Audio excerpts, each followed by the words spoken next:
మనిషి ఈ ప్రపంచంలోకి అడుగుపెట్టే ముందు ఒక అద్భుతమైన ప్రయాణం గర్భంలోనే ప్రారంభమవుతుంది.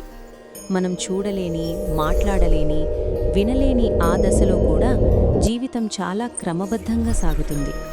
మన పుట్టుకకు ముందే మన శరీరం, మన మనస్సు, మన భవిష్యత్తు కోసం ప్రకృతి ఏర్పాట్లు మొదలుపెడుతుంది. ఆ గర్భంలో ఉన్న జీవితం నిజంగా ఒక అద్భుతం. గర్భం ఏర్పడిన మొదటి రోజుల్లో మనం కేవలం కొన్ని కణాల సమాహారం మాత్రమే. కానీ ఆ చిన్న కణాలకి జీవశక్తి ఉంటుంది. అవే కణాలు వేగంగా పెరిగి విభజించుకుని ఒక రూపాన్ని తీసుకోవడం ప్రారంభిస్తాయి. మొదట మన శరీరానికి తల, వెన్నెముక ఏర్పడే సంకేతాలు కనిపిస్తాయి. అప్పటికి మనకు చేతులు, కాళ్ళు లేవు. కానీ మన భవిష్యత్తు శరీరానికి బేస్ మాత్రం అప్పుడే పడుతుంది. కొన్ని వారాలు గడిచేసరికి మన గుండె పనిచేయడం మొదలుపెడుతుంది. అది చాలా చిన్నగా ఉన్నా తన పని మాత్రం ఎప్పటికీ ఆపదు. ఆ చిన్న గుండె కొట్టుకోవడం మొదలయ్యే క్షణమే మన జీవితం నిజంగా ప్రారంభమవుతుంది. ఆ గుండె కొట్టుకునే శబ్దం మనకు వినిపించకపోయినా అదే మన ఉనికి గుర్తు. కాలం గడిచే కొద్దీ మన శరీరం నెమ్మదిగా ఆకారం తీసుకుంటుంది. చిన్న చిన్న చేతులు, కాళ్ళు ఏర్పడతాయి. వేళ్లు స్పష్టంగా కనిపిస్తాయి. కళ్లకు కప్పులు ఏర్పడతాయి. చెవులు ఆకారం పొందుతాయి. ఈ దశలో మనం ఇంకా బయట ప్రపంచాన్ని చూడలేకపోయినా మన శరీరం మాత్రం పూర్తిగా తయారయ్యే దిశగా ముందుకు సాగుతుంది. గర్భంలో ఉన్న సమయంలో మనకు తల్లి రక్తమే జీవనాధారం. తల్లి తిన్న ఆహారం నుంచే మనకు పోషణ అందుతుంది. తల్లి శ్వాస తీసుకునే ఆక్సిజన్ నుంచే మనకు ప్రాణవాయువు అందుతుంది. తల్లి అనుభూతుల ప్రభావం కూడా మనపై పడుతుంది. తల్లి ఆనందంగా ఉంటే మనకు కూడా ప్రశాంతత కలుగుతుంది. తల్లి ఎక్కువ ఒత్తిడిలో ఉంటే ఆ ప్రభావం మన శరీరంపై పడుతుంది. గర్భంలో ఉన్నప్పుడు మనకు వినికిడి శక్తి నెమ్మదిగా అభివృద్ధి చెందుతుంది. బయట శబ్దాలు మసకగా వినిపించినా తల్లి గుండె చప్పుడును మాత్రం స్పష్టంగా అనుభవిస్తాం. అదే మన మొదటి సంగీతం. అదే మనకు మొదటి భద్రత. అందుకే చాలామంది పిల్లలు పుట్టిన తర్వాత కూడా గుండె చప్పుడు లాంటి శబ్దం వింటే శాంతిస్తారు. కాలం ఇంకా ముందుకు సాగితే మన మెదడు వేగంగా అభివృద్ధి చెందుతుంది. ఆలోచనలకు పునాది వేసే నాడీ వ్యవస్థ ఏర్పడుతుంది. మన శరీరంలో జరిగే ప్రతి కదలికకు, ప్రతి స్పందనకు మెదడే కేంద్రంగా మారుతుంది. గర్భంలో ఉన్నప్పుడే మనం చేతులు కదిలించడం, కాళ్ళు చాపడం మొదలుపెడతాం.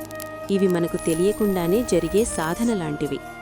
పురాణాల ప్రకారం గర్భంలో ఉన్న జీవికి ఒక ప్రత్యేకమైన అవగాహన ఉంటుంది. కొన్ని గ్రంథాలు చెబుతున్నట్టు గర్భంలో ఉన్న శిశువు తన పూర్వజన్మలను గుర్తు చేసుకుంటాడని, ఈ ప్రపంచంలోకి రావడానికి ముందు ప్రార్థన చేస్తాడని నమ్మకముంది. ఈ కథలు శాస్త్రీయంగా నిరూపించలేకపోయినా గర్భజీవితం ఎంత పవిత్రమైనదో చెప్పడానికి అవి ఉపయోగపడతాయి. గర్భంలో ఉన్న జీవితం పూర్తిగా తల్లి మీద ఆధారపడి ఉంటుంది. తల్లి తీసుకునే ఆహారం, తల్లి నిద్ర, తల్లి భావోద్వేగాలు అన్నీ మన పెరుగుదలపై ప్రభావం చూపుతాయి. అందుకే గర్భిణీ స్త్రీకి శారీరక ఆరోగ్యంతో పాటు మానసిక ప్రశాంతత కూడా చాలా అవసరం. ఇది కేవలం తల్లి కోసం కాదు, గర్భంలో ఉన్న కొత్త జీవితం కోసం కూడా.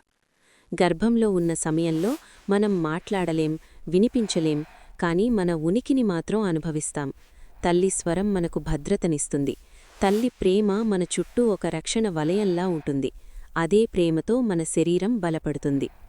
నెలలు గడిచే కొద్దీ మన శరీరం పూర్తిగా తయారవుతుంది. ఊపిరితిత్తులు బయట శ్వాసకు సిద్ధమవుతాయి. మెదడు ఇంకా ఇంకా అభివృద్ధి చెందుతుంది.